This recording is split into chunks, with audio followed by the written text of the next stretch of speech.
అదానీ విద్యుత్ కొనుగోలు ఒప్పందం వ్యవహారంలో వైఎస్ఆర్సీపీ ఒక కొత్త రాగం ఎత్తుకుంది.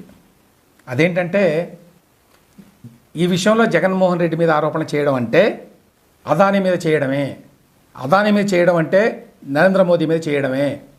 చంద్రబాబు నాయుడు ఇంత సాహసం చేస్తాడా అని ప్రశ్నిస్తున్నారు. వాళ్ళ కథనంలో ఏమంటారు? జగన్మోహన్ రెడ్డి మీద అక్కస్తోటి వారు ప్రధాని మోదీని భ్రష్టు పట్టించేందుకు వెనుకాడటం లేదు అని రాశారు. ఎన్డీఏ కూటమిలో భాగస్వామిగా ఉన్నటువంటి టీడీపీ కాంగ్రెస్ మాటలకు వత్తాసు పలుకుతుందా అని కూడా ప్రశ్నించారు.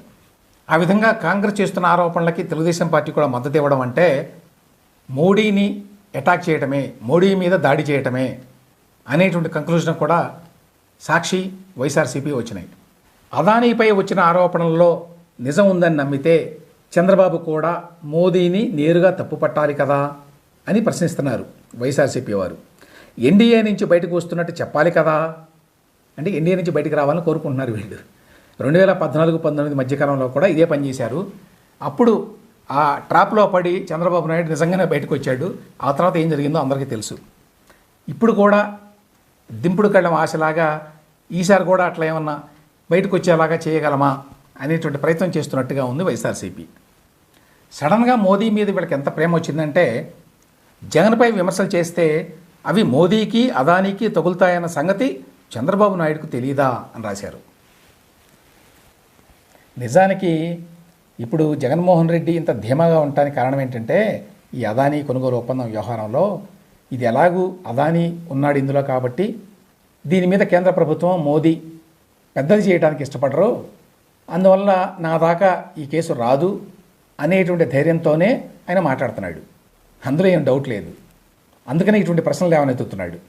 జగన్పై విమర్శలు చేస్తే అవి మోదీకి అదానికి తగులుతాయన్న సంగతి చంద్రబాబు నాయుడుకి తెలియదా?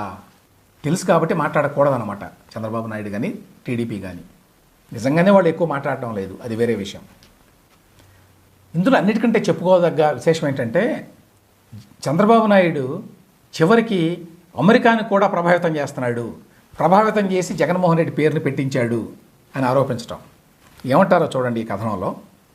ఏపీకి సంబంధించిన జగన్ ప్రత్యర్థులు ఎవరైనా అమెరికా పోలీసులను కూడా ప్రభావితం చేశారా అన్న సందేహం వస్తుందట. చంద్రబాబు నాయుడు గారి కెపాసిటీస్ మీద జగన్మోహన్ రెడ్డికి వైఎస్ఆర్సీపీకి ఎంత నమ్మకం, ఎంత విశ్వాసం. చివరికి అమెరికాలో ఉన్నటువంటి ఫెడరల్ బ్యూరో ఆఫ్ ఇన్వెస్టిగేషన్ని, యుఎస్ సెక్యూరిటీస్ అండ్ ఎక్స్చేంజ్ కమిషన్ను కూడా ప్రభావితం చేయగల కెపాసిటీ చంద్రబాబు నాయుడు గారికి ఉన్నదన్నమాట. తెలుగుదేశం పార్టీలో కూడా చంద్రబాబు గారి కేపబిలిటీస్ మీద బహుశా అంత నమ్మకం లేదేమో.